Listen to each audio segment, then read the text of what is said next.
कि हमने इस कुरान को लैलतुल कद्र में नज़ल, तो इसका मतलब यह है कि कुरान लैलतुल कद्र में होता है और लैलतुल कद्र रमजान शरीफ में। अब ये है कब, इसमें इख्तिलाफ, 21 को है, 23 को है, 25 को है, 27 को है।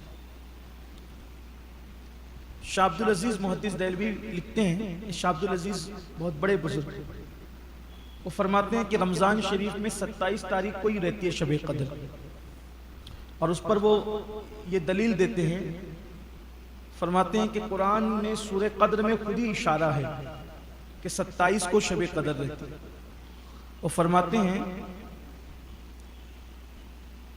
लैलतुल कद्र जो है इसके हुरूफ है कुल 9, और ये पूरी सूरत में 3 मरतबा आया है लैलतुल कद्र। तो अगर 3 और 9 को एक दूसरे से ज़र्ब दिया जाए तो 9 तिया 27, इस एतबार से ये 27 को ये इशारा है।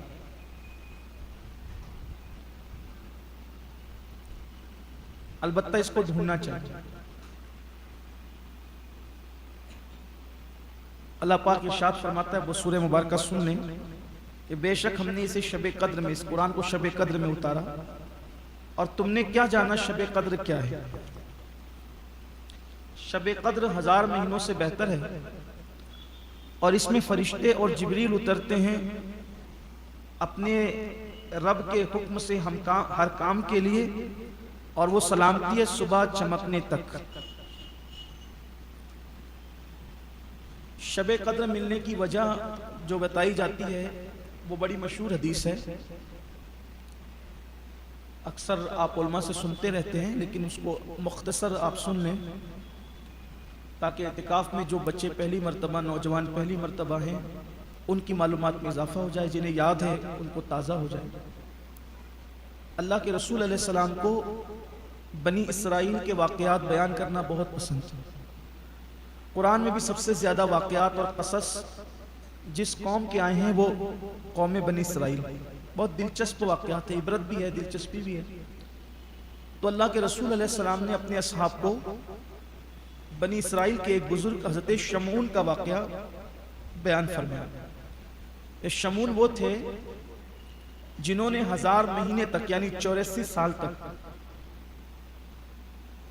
दिन को रोज़ा रखा, और रोज़ा रखकर मुनकिरीन इस्लाम के साथ अल्लाह के लिए जंग की, और रात को इबादत करते, बहुत थोड़ा सोते, बहुत जिन्हें जितने अक्ल सलामत रह सकती है, जितने में इंसान की तबीयत ठीक रह सकती है, बस उतना मुख्तसर सोते, बाकी इबादत करते, अक्सर रात का हिस्सा इबादत में और दिन रोज़ा रखकर अल्लाह की राह में लड़ते हुए। फरमाया इतने ताकतवर थे कि रूहानी ताकत अल्लाह ने इतनी दी थी कि अगर जंजीरों को हरकत देते थे तो जंजीरें लोहे की तोड़ देते। जब मुनकिरीन इस्लाम ने देखा कि इन पर हम गलबा नहीं पा रहे हैं, तो उन्होंने उनकी बीवी को लालच दी कि किसी तरह वो शमून को अल्लाह के दुश्मनों के हवाले कर दे। दुनिया की मोहब्बत बड़ी बदतरीन होती। हदीस पाक का मफहूम है, भूखा भेड़िया अगर बकरियों में छोड़ा जाए तो वो जितना नुकसान पहुंचा सकता है बकरियों को, उससे ज्यादा नुकसान वो पहुंचाता है जिसके दिल में दुनिया और माल की मोहब्बत पैदा हो जाए। दुनिया में इंसान रहे, माल कमाए, माल जमाए, सब करे, लेकिन माल तिजोरी और जेब में रखे, माल को दिल में नहीं आने। इमाम गजाली रहमतुल्लाह अलैह लिखते हैं कीमिया सआदत में कि जैसे कश्ती दरिया में रहती है वैसे आप भी दुनिया में रहो। जब तक कश्ती दरिया में रहेगी कामयाब रहेगी, क्योंकि उसका मकाम ही दरिया है। लेकिन जिस दिन दरिया कश्ती के अंदर आ जाए तो कश्ती क्या होगी, डूब जाएगी। तो ऐसे ही हम दुनिया में रहे, दुनिया हमारे अंदर नहीं रहे, हमारे दिल में जो रहे फिर वो अल्लाह उसके रसूल की मोहब्बत है। दुनिया को दिल में जगह मत। दुनिया की मोहब्बत ही हर बुराई की जड़ है। दुनिया में जो खून हो रहा है, कत्ले आम हो रहा है, दुनिया की मोहब्बत। एक दूसरे के साथ लूट मार मची हुई, दुनिया की मोहब्बत। आदमी एक दूसरे की ग़ीबत करता है, एक दूसरे से हसद करता है, कीना रखता है, दुश्मनी करता है, दुनिया की मोहब्बत। जड़ दुनिया की मोहब्बत है हर बुराई की। वो बीवी थी उस इतने बड़े अल्लाह के वली की, दुनिया की मोहब्बत और पैसों की लालच में आ गई और उस जालिम ने सौदा कर लिया अपने शौहर की जान का, और दुश्मनों से कहा कि ठीक है हम जंजीरों में जकड़ के दे देंगे। और पहले दिन उसने जिस वक्त शमून सो रहे थे रस्सियों से जकड़ दिया। शमून की आंख खुली तो उन्होंने अपने आप को रस्सियों में जकड़ा हुआ पाया, तो यूं हरकत दी तो रस्सियां टूट गई। कहा ये क्या हुआ? और बीवी ने हिला करते हुए कहा औरत थी। कुरान में अल्लाह ने शैतान के मक्र को छोटा कहा और औरत के मक्र को बड़ा। शैतान से बड़ा मक्र कुरान ने औरत का बयान किया। औरत अगर नेक हो जाए तो राबिया बसरी बन जाती, और अगर बुराई के रास्ते पे चल पड़े तो फिर कुरान उसके लिए हम्मालतल हतब कहता है। वो आपने देखा भी अबू लहब की बीवी का क्या हाल कुरान ने बयान किया। अल्लाह ताला नफ्स के मक्र से भी बचाए, शैतान के मक्र से भी बचाए, औरत के मक्र से भी बचाए। सब औरतें ऐसी नहीं होती, बात कही गई तो कही गई। इसीलिए बड़े बुजुर्गों ने यह भी फरमाया कि जब ख्वाब देखो तो औरत से बयान न करो। औरतों से ख्वाब नहीं बयान करना चाहिए। इसी तरह राज भी औरतों से बयान नहीं करना चाहिए। ना ख्वाब बयान करो ना राज बयान करो। एक पूरी तारीख है, अगर उस पर अगर हम आएंगे तो वक्त बहुत आपको मुख्तसर लगेगा कि जब औरतों ने मक्र किया तो जंगों से जो तख्त नहीं पलटे वो औरतों के मक्र की वजह से पलटे। तारीख है पूरी। सलाहुद्दीन अय्यूबी के दौर में आप देखें कि ईसाई जहां तलवारों से नहीं लड़ पाते थे वहां वो अपनी औरतें भेजते थे। पूरी तारीख। हज़रत सुल्तान सलाहुद्दीन अय्यूबी ने फरमाया था कि हजारों तलवारें और हथियार जितना नुकसान नहीं पहुंचा सकते उतना औरत का हुस्न और एक प्याला शराब का हमें नुकसान पहुंचा सकता। इसलिए कि तलवार जिस पर हमला करती है नुकसान उसी को पहुंचाती, लेकिन औरत का मक्र और नशे के मामलात पूरी कौम को बर्बाद करते। बहरहाल वो मक्र पर उतर आई और उसने सौदा कर लिया, और जब सौदा कर लिया और रस्सी में जकड़ दिया तो उन्होंने रस्सी तोड़ दी और उसने कहा मैंने तो आपकी ताकत आजमा रही थी कि आप कितने ताकतवर।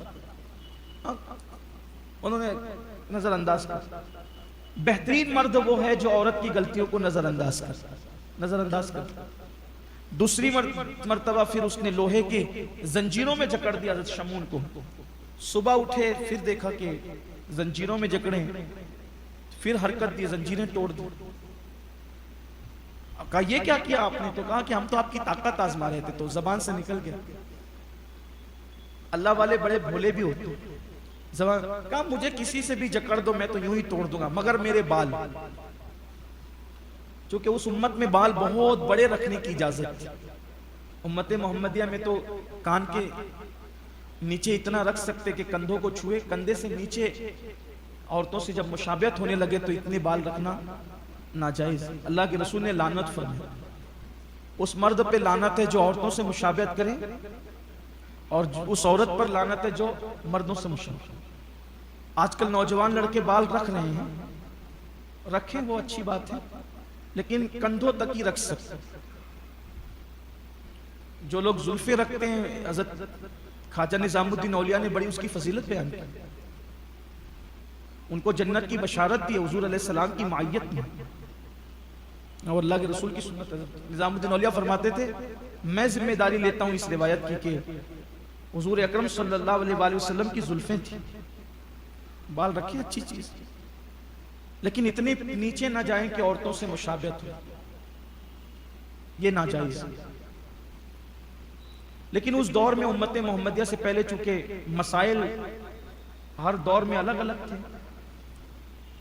तो उनके बाल बहुत बड़े थे, इतने बड़े बाल थे कि वो पैरों से करीब आते थे। तो उस औरत ने जब सुना कि मगर मेरे बाल,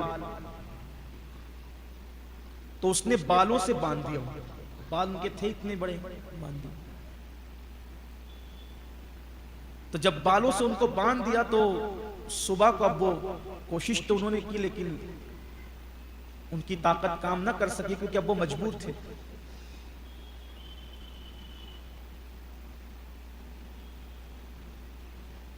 दुश्मनों के हवाले कर दिया, और जब दुश्मनों के हवाले किया तो उन लोगों ने उनको एक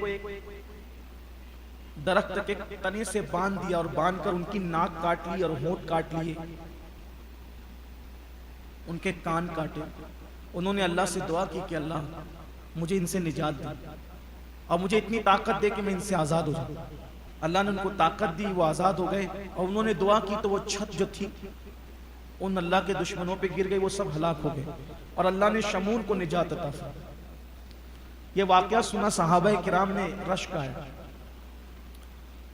कि 84 साल तक एक बंदा इतनी इबादत करे, हमारे पास तो उम्र ही कम है। अगर किसी को इस उम्मत में, आमतौर पे उम्र इस उम्मत की सिर्फ 60 से 70 साल, तबई उम्र 70 के ऊपर जो जा रहे हैं वो फायदे में, मुनाफे में। तबई उम्र तो कम से कम की तो कोई वो ही नहीं है ना। एक दिन का बच्चा, 1 घंटे का बच्चा ही मर जाता है, बहुत ज्यादा जाएगा तो 60 से 70 साल। जो 75-80 में जा रहे हैं वो गोया के करम है, उन पर मुनाफे में। वैसे आदमी को हर दिन मौत की तैयारी करते रहना चाहिए, पता नहीं अगले लम्हे क्या हो। वो सहाबा को रश्क है, अगर 100 साल की उम्र भी हमें मिलेगी तो आदमी 6 घंटा सोता है, 24 घंटे में से 6 घंटा सोने में चले गए। फिर उसके बाद 8 घंटा आदमी कारोबार करता है, कितने हो गए? 14 घंटे हो गए। फिर उन 14 घंटों के बाद फिर कुल मिला करके खाने पीने में 2 घंटे पकड़ लें आप, 16 घंटे हो गए। दोस्तों के साथ गपशप कर ली, 2 घंटे उसके पकड़ लें, 18 घंटे हो गए। फिर 18 घंटे के बाद बचते कितने? 6 घंटे। अब वो 6 घंटों में लोग इबादत कितनी करें? अगर चलें वो 6 घंटे भी इबादत के लिए अगर पकड़ लें, हम 6 घंटे ही इबादत कर रहे रोज, हालांकि हम करते नहीं है, 6 घंटा कोई नहीं करता, लेकिन मैं बात इबादत गुजार लोगों की करता हूं। मैंने इबादत 6 घंटे पकड़, हर दिन 6 घंटे इबादत अगर वो कर भी लें तो इसका मतलब ये है कि 100 साल की उम्र में कुल मिलाकर के आदमी 20 से 25 साल उसकी इबादत के निकलेंगे बस। जब 100 साल की उम्र वाला अगर रोजाना 6 घंटे इबादत में दे रहा है तो सिर्फ 20-25 साल उसकी इबादत में। और कहां शमून, उन्होंने कितनी इबादत की? 84 साल इबादत में गुजारी, और भी इस तरह से। उस सहाबा को इधर रश्क आया और उधर महबूब की उनकी फरियाद पर गर्दन मुबारक झुक गई। इस पर कि साहबा कहते हैं हुजूर हमारी तो उम्र इतनी कम है और उसमें फिर खाना है, कारोबार है, फिर मसाइल हैं, सब चीजें हैं, हम इतनी इबादत कैसे करेंगे? तो हुजूर अलैहिस्सलाम ने सर अनवर झुका लिया, गर्दन शरीफ को झुका लिया और सैयदुल मलाइका जिब्रील अमीन ये सूरत लेकर के नाजिल हुए, इन्ना अंज़लनाहु फी लैलतिल क़द्र। उम्र नहीं बढ़ाई गई इस उम्मत की कि चलो उनकी उम्र ज्यादा थी तो तुम्हारी उम्र ही बढ़ा देना, उम्र नहीं बढ़ाई, एक रात दे दी जो 84 साल से बेहतर है। इसमें क्या हिकमत थी भाई? अगर उम्र बढ़ाई जाती तो चले साहबा को फायदा होता इसका, हमें तो नुकसान ही होता। क्यों नुकसान होता? जितनी उम्र बढ़ेगी उतने तो गुनाह भी करेंगे। हम नेकी कितनी करते हैं, जितनी उम्र बढ़ती उतनी गुनाह भी करते, पिक्चर भी उतना देखते, उतना गेम भी खेलते, उतने फिल्में भी देखते, उतना औरतों में बदनिगाही भी करते, उतना हराम भी खाते, सब करते, तो उल्टा नुकसान ही था। लेकिन अल्लाह की के हर काम में हिकमत है। अल्लाह ताला ने इस उम्मत की उम्र नहीं बढ़ाई बल्कि हर साल में एक रात 84 साल से अफजल अता फरमाया, 84 साल से अफजल रात दे दी। यानी एक रात में शबे कद्र में इबादत कर लो तो शमून ने जितनी इबादत की है एक रात में अल्लाह तुम्हें उससे ज्यादा सवाब अता फरमाए, करम की बात। और फिर इसमें शबे कद्र में, इसको शबे कद्र क्यों कहते हैं? आमाल की कद्र की जाती है इसलिए इसको कद्र, शबे कद्र कहते हैं। इसमें आमाल मकबूल होते हैं इसलिए शबे कद्र कहते हैं। और कद्र का एक माना है तंगी के, तंगी यानी ये तंगी की भी रात है। तो तंगी की रात का क्या मतलब? यानी इस रात में आसमान से इतने फरिश्ते नाजिल होते हैं कि फरिश्तों की तादाद के सामने जमीन तंग हो जाती है। यानी जगह नहीं रहती जमीन पर, फरिश्ते इतने उतर जाते हैं। अगर हमें आंखें होती तो हम देखते हैं कितने फरिश्ते उतरे। और हजरत जिब्रील अलैहिस्सलाम भी आते हैं हरे रंग का झंडा लेकर, और वो झंडा काबे पर नस्ब करते हैं और सारी दुनिया का जमीन का वो चक्कर लगाते हैं। जो लोग शबे कद्र में इबादत करते हैं तो उनसे हजरत जिब्रील और फरिश्ते मुसाफा करते हैं। उस मुसाफे की आपको कैफियत पता चल जाएगी कि किससे मुसाफा किया। बुजुर्गान दीन फरमाते हैं शबे कद्र में इबादत करते करते जिसकी आंखों में आंसू आ जाए, आंखें नम हो जाए, समझ लो कि जिब्रील ने उससे मुसाफा कर लिया।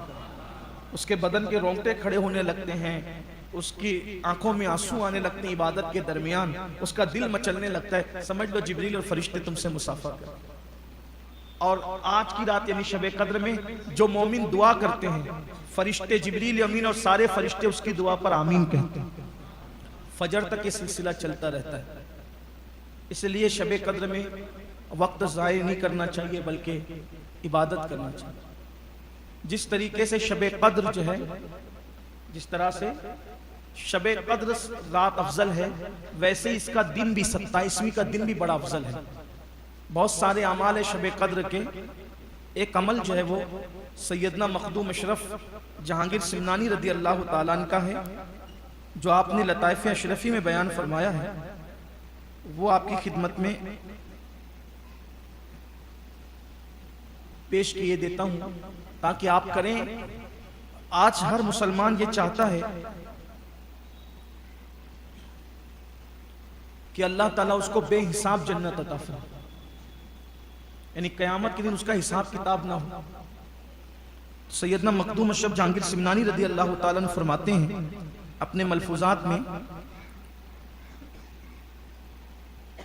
कि जो शख्स माह रमजान शरीफ के 27वें रोजे, यानी आज का जो दिन गुजरा, रात गुजरी, अब जो दिन आएगा 27वां रोजा, 27वें रोजे को दिन में 12 रकत नमाज इस तरह अदा करें। 27वें रोजे को 12 रकत नमाज इस तरह अदा करें कि हर रकत में सूरह फातिहा एक बार जो हम पढ़ते हैं, इसी तरह आयतल कुर्सी एक बार और सूरह कद्र यानी इन्ना अंज़लनाहु फी लैलतिल कद्र, ये पूरी सूरत एक बार, सूरह फातिहा एक बार, आयतल कुर्सी एक बार और सूरह कद्र यानी इन्ना अंज़लनाहु फी लैलतिल कद्र पूरी सूरत एक बार, तीनों एक एक बार। और सूरतुल इखलास यानी कुल वल्लाह शरीफ की पूरी सूरत 7 मरतबा, सूरह फातिहा एक बार, आयतल कुर्सी एक बार, इन्ना अंज़लना पूरी सूरत एक बार और कुल वल्लाह शरीफ पूरी सूरत कितनी मरतबा? 7 मरतबा। जो इस तरह से 12 रकत अदा करनी, हर रकत इस तरह पढ़ना है। और जब 12 रकत पढ़कर फारिग हो जाए तो 3 बार कहे ला इलाहा इल्लल्लाहु मुहम्मदुर रसूलुल्लाह और फिर 3 मरतबा अल्लाह के रसूल अलैहिस्सलाम पर दुरूद भेजे। 12 रकत पढ़ ले, फिर एक बार कलमे तैयबा पढ़े और 3 बार कलमे तैयबा पढ़े और 3 मरतबा दुरूद शरीफ पढ़े। तो सरकार मखदूम अशरफ जहांगीर सिमनानी फरमाते हैं अपने मलफूजात में कि अल्लाह क़यामत के दिन उसको बगैर हिसाब व किताब अंबिया के साथ जन्नत में दाखिल फरमाएगा। नबियों के साथ जन्नत में जाएगा वो, उसका कोई हिसाब किताब भी नहीं होगा। पढ़ाना कितना है? 12 रकत। हो सके तो कल इसका एहतमाम करें, बेहिसाब जन्नत मिलने का अमल है। लेकिन इस पर भी अर्जी ये है, साल भर कभी नमाज ही नहीं पढ़े बंदा और यही 12 रकत पढ़े और सोचे कि मैं तो नबियों के साथ जन्नत में जाऊंगा।